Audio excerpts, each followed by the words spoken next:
열왕기상 2장 1에서 4절 말씀입니다. 2장. 다윗이 죽을 날이 임박하매 그의 아들 솔로몬에게 명령하여 이르되, 내가 이제 세상 모든 사람이 가는 길로 가게 되었노니 너는 힘써 대장부가 되고 네 하나님 여호와의 명령 지켜 그 길로 행하여 그 법률과 계명과 율례와 증거를 모세의 율법에 기록된 대로 지키라. 그리하면 내가 무엇을 하든지 어디로 가든지 형통할지라.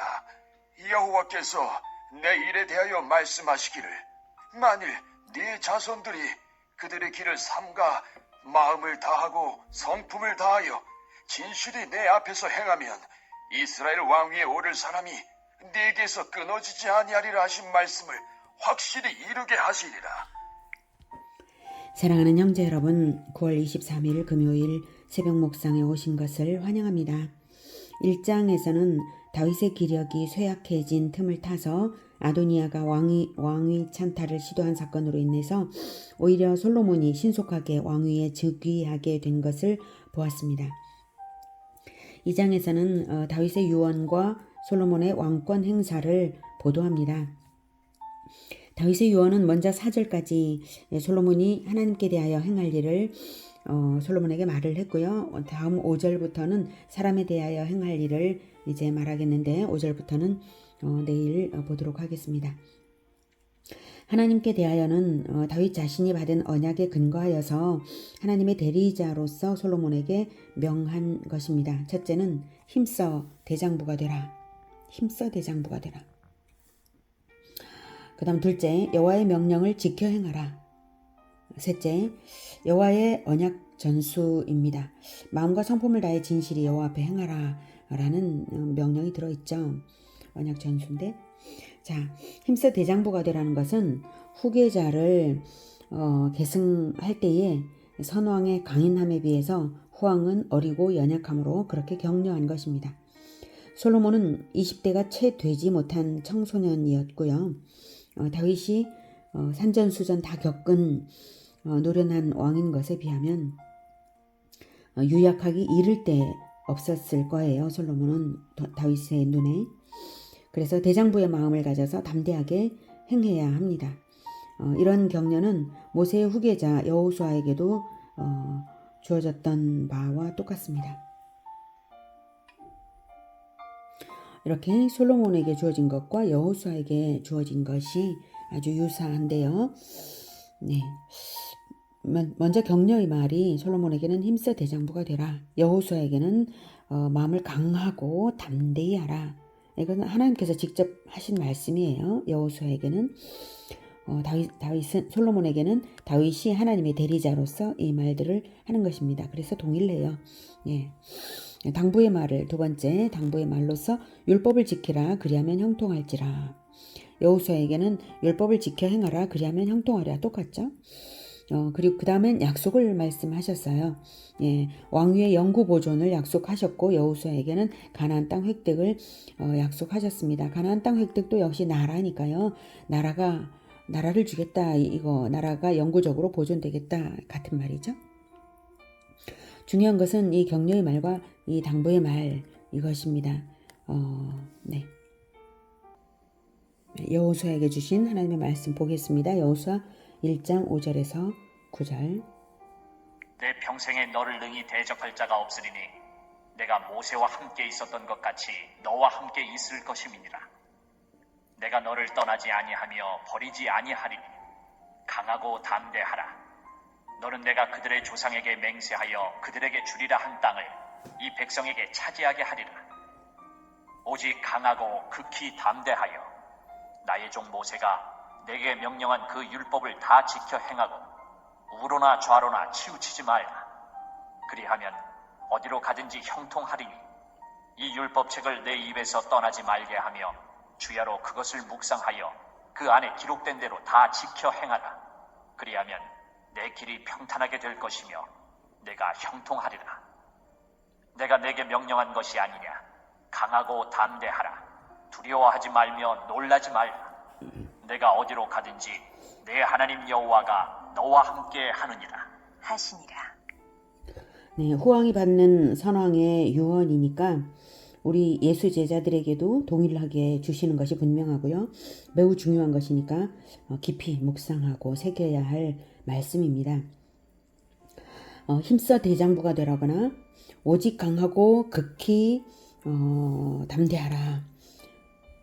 이 말씀은 형통을 보장하시기 때문에 그리하라는 말씀입니다. 아까 5절에서도 네, 내가 너를 떠나지 아니하며 버리지 아니하리니 네, 담대하라. 강하고 담대하라. 이거죠. 버리지 않을 것이니까.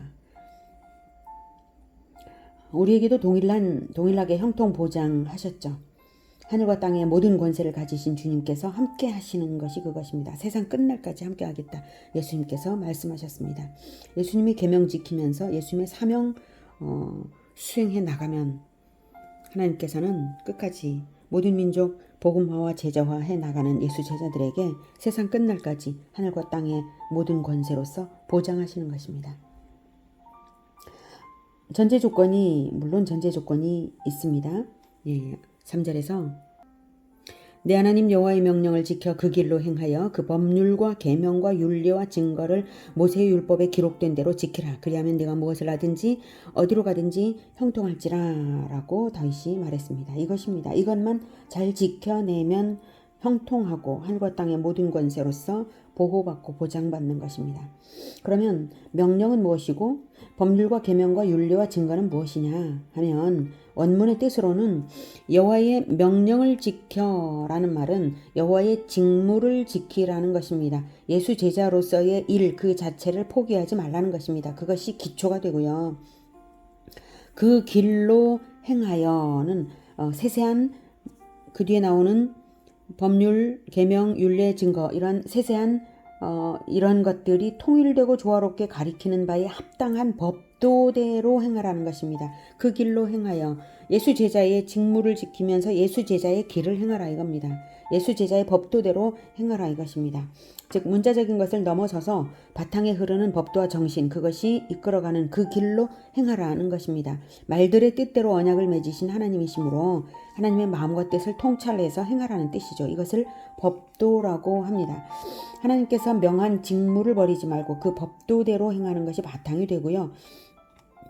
그 바탕 위에 세세한 것들이 있죠. 법률과 계명과 율례와 증거. 이것들은 위의 것보다 즉 법도보다 세부적인 것들입니다. 세부 규정들, 징벌 규정, 판례와 조례, 선언 등을 말하는 것들입니다. 예. 법률과 계명과 율례와 증거들을 어떻게 다 지킬 수가 있냐? 그것들이 아주 많지 않냐? 이렇게 한다면 이것들이 서로 모순되는 것은 아니라서 어려울 것이 없다라고 말씀드릴 수 있겠습니다. 하나님의 뜻 안에 서로 통일되게 되어 있으므로 직무와 법도를 바르게 지킬 때는 자연히 조화롭게 됩니다. 다만 법률과 계명과 율례와 증거들을 부지런히 배우고 묵상함으로써 그 법도도 더욱 튼튼하게 걸어갈 수 있는 거죠. 법도대로.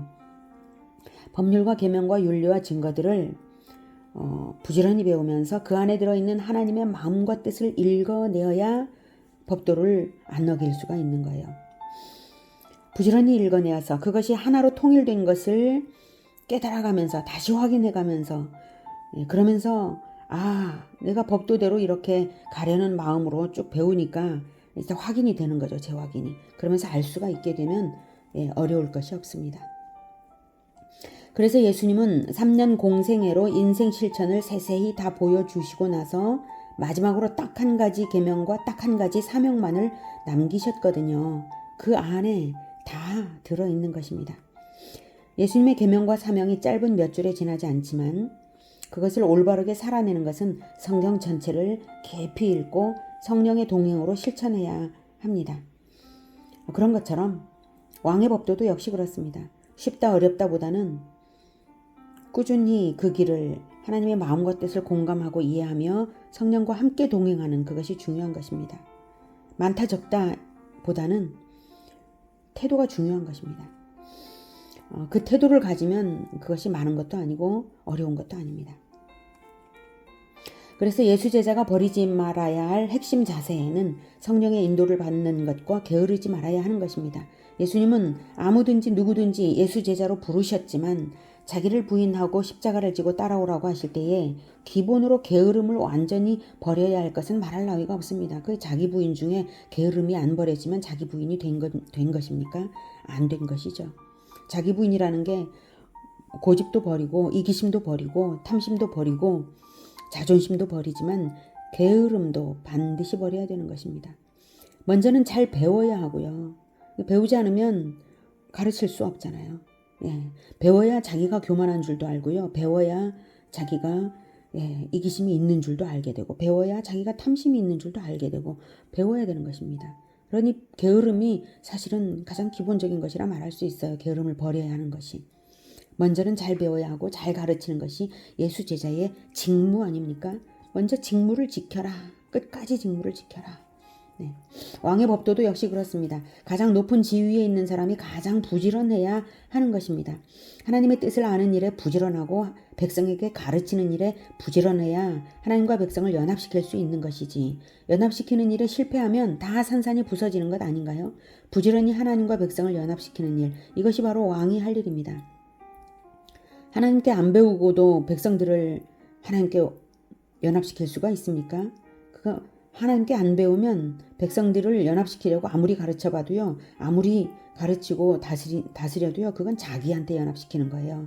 그러면 왕이 하나님께 연합되지 않으면 뭐가 되죠? 마귀 노릇하는 거죠. 그래서 부지런히 하나님을 배우고 부지런히 가르치는 것, 기본입니다. 그러므로 왕 자신이 직무를 지켜서 하나님의 법도대로 법률과 계명과 율례와 증거를 부지런히 배워 실행해야 하는 것입니다. 그리하면 내가 무엇을 하든지 어디로 가든지 형통할지라. 예수님도 예수 제자들에게 자기 이름으로 기도하라고 하시면서 기도 응답을 보장하셨죠. 이 전제 조건대로 살아갈 때 그렇다는 말씀입니다. 자로 잰 듯이 문자적 규정에 기계적으로 얽매이라는 뜻은 아니고요. 마음을 다하고 성품을 다해 진실하게 행하면 그렇게 하시겠다는 뜻입니다. 4절, 여호와께서 내 일에 대하여 말씀하시기를 만일 내 자손들이 그들의 길을 삼가 마음을 다하고 성품을 다하여 진실이 내 앞에서 행하면 이스라엘 왕 위에 오를 사람이 내게서 끊어지지 아니하리라 하신 말씀을 확실히 이루게 하시리라. 왕가가 대를 이어간다는 것은 대를 이어간다는 이것 자체가 매우 중요합니다. 한때 왕가였을지라도 왕조가 바뀌면 이전 왕조의 가문은 반역도당으로 몰려서 몰살을 당하게 이를 수인 것이지, 한때 왕가였다는 사실이 아무것도 아니거든요. 한때 왕가였다는 사실은 자기 자신에게 위험을 초래하는 것이지 아무것도 보장하지 않아요. 한때 왕가였다는 사실은, 왕가는 끝까지 남아야 왕가인 것입니다. 끝까지 남아야. 과거의 목사였다라고 하는 것을 반가워할 교회가 어디 있겠습니까? 현재 목사라야 되는 거지. 마찬가지로 예수 제자의 계보 역시 그렇습니다. 하나님과의 언약은 정한 때가 하나님께 있고요. 그때까지 가는 것만이 언약 백성임을 인정받는 절대적인 길이기 때문입니다. 끝까지 지켜지지 않고도 믿음인 것은 아니죠. 왕가가 그렇듯이 예수 제자의 계보가 대를 이어 지켜지지 않는다면 공동체는 흩어지고 변질되고 말 것입니다. 예수 제자의 계보는 혈통의 계보가 아니라 가르침의 계보입니다. 그래서 지금 이 4절 말씀에서도 하나님께서는 왕 위에 오를 사람이 내게서 끊어지지 아니하리라 라고 보장하시는 말씀으로 표현하시지만, 물론 보장하셔요. 하나님께서 하시지만 적어도 전제가 무엇입니까? 전제가 중요한 거예요. 이 전제대로 할 때. 그래서 나 자신이 어떻게 하느냐가 가장 중요한 것이죠. 어떻게 하느냐. 예수 제자의 계보는 가르침의 계보입니다. 혈통의 계보가 아니라. 그래서 더욱 그 본질이 분명하게 드러나요. 올바른 태도로 올바르게 배우고 올바르게 가르치느냐, 나 자신이 그렇게 하느냐, 거기에 그 다음 제자들이 대를 이어서 끝까지 가냐 안 가냐 달려있는 것이지, 나 죽은 다음에 그 다음 어떻게 될지를 내가 보장하는 건 아니죠. 하나님께서 보장하시는 건데, 그거는 지금 현재의 나의 태도가 어떠한가, 지금 현재의 예수 제자의 태도, 그 충성심이 어떠한가, 이것에 달려있다는 것입니다. 성경 전체를 가르치는 스승에게서 다시 그 가르침을 전수하는 제자들이 줄을 이어야 하는 것입니다. 예수님께서는 하나님의 입에서 나오는 모든 말씀으로 산다라고 말씀하셨습니다. 하나님의 입을 대신하는 예수 제자에게서 대면 교육을 받으며 성경 전체 모든 말씀, 성경 전체를 배울 때 그것이 생명이다라고 하신 것입니다.